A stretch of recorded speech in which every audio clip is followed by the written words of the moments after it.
સૌરાષ્ટ્ર અને કાઠિયાવાડ પ્રદેશમાં અશ્વપાલકો ખૂબ જ છે અને અશ્વની અંદર પણ લાખો રૂપિયાની બોલી બોલાતી હોય છે. અશ્વ યુદ્ધના ઘોડા પણ અલગ હોય છે અને સવારીના ઘોડા પણ અલગ હોય છે. અશ્વપાલકો આજે પોતાના પરિવારની જેમ અશ્વો સાચવી રહ્યા છે. અશ્વ એ તો દેવમુનિ અશ્વ છે. શાસ્ત્રોમાં પણ લખાણેલું છે, કોક ઘોડો, કોક પુરુષ, કોક સુલક્ષણા નાર, સર્જન હારે સરજિયા, આ તો તીનો રતન સંસાર. આ અશ્વને રત્નની ઉપમા આપવામાં આવી છે. અને કાઠીઓમાં તો પોતાના પરિવારના સભ્યને જેટલું મહત્ત્વ આપે એટલું જ મહત્ત્વ અશ્વને આપવામાં આવતું હતું. એનું કારણ અશ્વ ઉપર જ એની આજીવિકા, એના ગ્રાસ અને એના યુદ્ધ કૌશલ્યો અશ્વના આધારિત જ હતા. ઘોડો, અશ્વ એ તો પૂર્ણ પુરુષનું પ્રતીક છે. ઘોડેસવારી માણસ કરે ત્યારે એનામાં પુરુષ તત્વ પ્રગટ થાય છે. શાસ્ત્રોમાં કોઈ પ્રાણીને પૂર્ણ પુરુષ કહેવામાં આવ્યો હોય તો માત્ર ને માત્ર એક અશ્વ અને એક અર્જુન આ પૃથ્વીના પોપડા ઉપર. પૂર્ણ પુરુષમાં એક અર્જુન જ આવે અને પ્રાણીઓની જાતમાં માત્ર અશ્વ જ પૂર્ણ પુરુષ ગણવામાં આવે. આવા ઘોડા પુરુષ તત્વનું પ્રતીક હોય છે. આમ તો ઘર ઘોડો, પીયું અપસડો અને વેરી ભેળા વાસ, નીતના વાગે ઢોલરા, એમાં ક્યાં સુડાની આસ. આ જેના ઘરે ઘોડા હોય ને એની સ્ત્રીઓને એક ફફડાટ હોય, એ પુરુષ તત્વનું સુરાતનનું પ્રતીક છે. અને ઘોડેસવાર હંમેશા યુદ્ધ જ ઝંખતો હોય. આવી એક ઉર્જા અશ્વસવારમાં આવતી હતી. પણ ઘોડા માટે તો એવું કહેવાતું કે એનો પુરુષ જ્યારે એની સ્ત્રીને ઠપકા રૂપે કહેતો હોય કે ઘોડાને બાજરો, પાવરો, આ તે સંધિ આપતા હોય ત્યારે કે કામલ મત કર ગ્રહીએ, ઘોડાને ઘી પાધેલ, સમકી દી સડે, પારકા પોતાના કરે. ઘોડાની ખાતરી કરવા માટે હાથને પાછો રાખવાનો ન હોય, પોતાના સોરું કરતાં વિશેષ અશ્વને હાથસવાવાના હોય. અને કાઠી દરબારોના કાઠિયાવાડી ઘોડામાં આમ તો 3 પ્રકારના ઘોડા છે. એક સવારીના ઘોડા હોય, યુદ્ધના ઘોડા હોય અને શોભાયાત્રાના ઘોડા હોય. યુદ્ધના ઘોડાઓમાં અમુક પ્રકારના જ અશ્વો આવે. તાદણ, હરણ, સિંગાળ અને બોર, આ 4-5 જાતના ઘોડા હતા. એ યુદ્ધના ઘોડા હતા. ત્યારે ફૂલમાળ હોય કે ઢેલ હોય, આવી જાતના અશ્વો છે ને એ શોભાયાત્રાના અશ્વો હતા.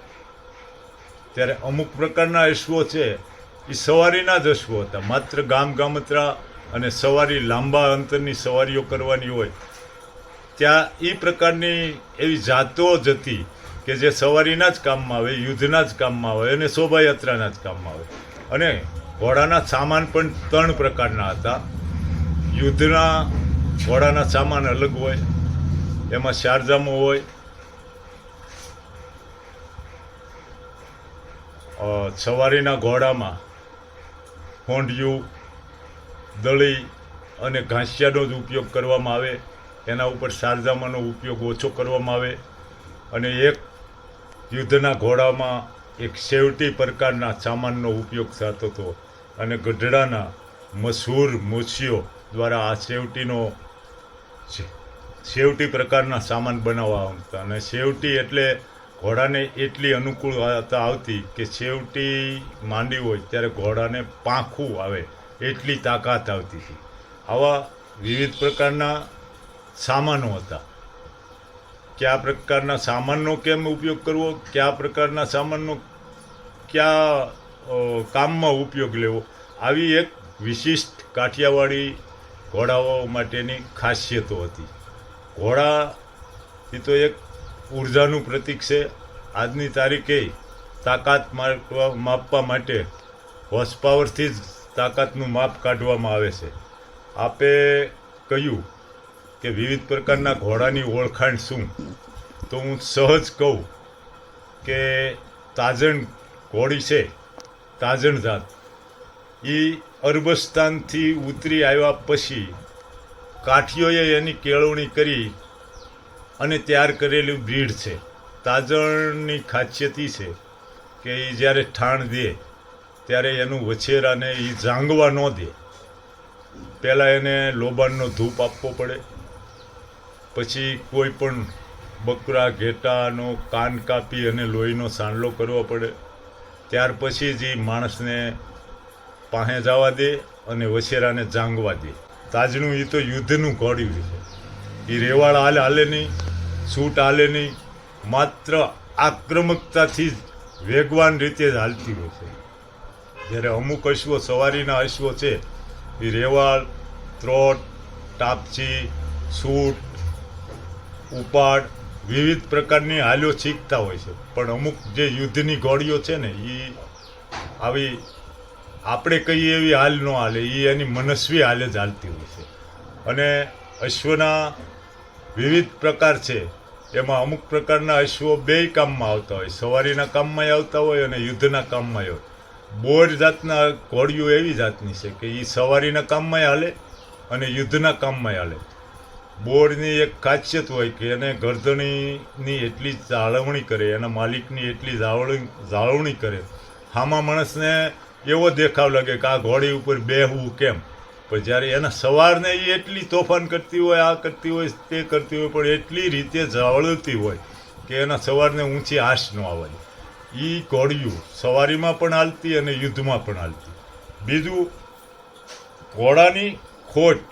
ઘોડામાં 36 પ્રકારની ખોટ આવે અને મહત્તમ જે વડીલ કાઠી દરબારો છે, જેની પાસે પૂરા પેઢીઓથી ઘોડા છે, એ બધા જ ઘોડાની ખોટો જાણતા હોય છે.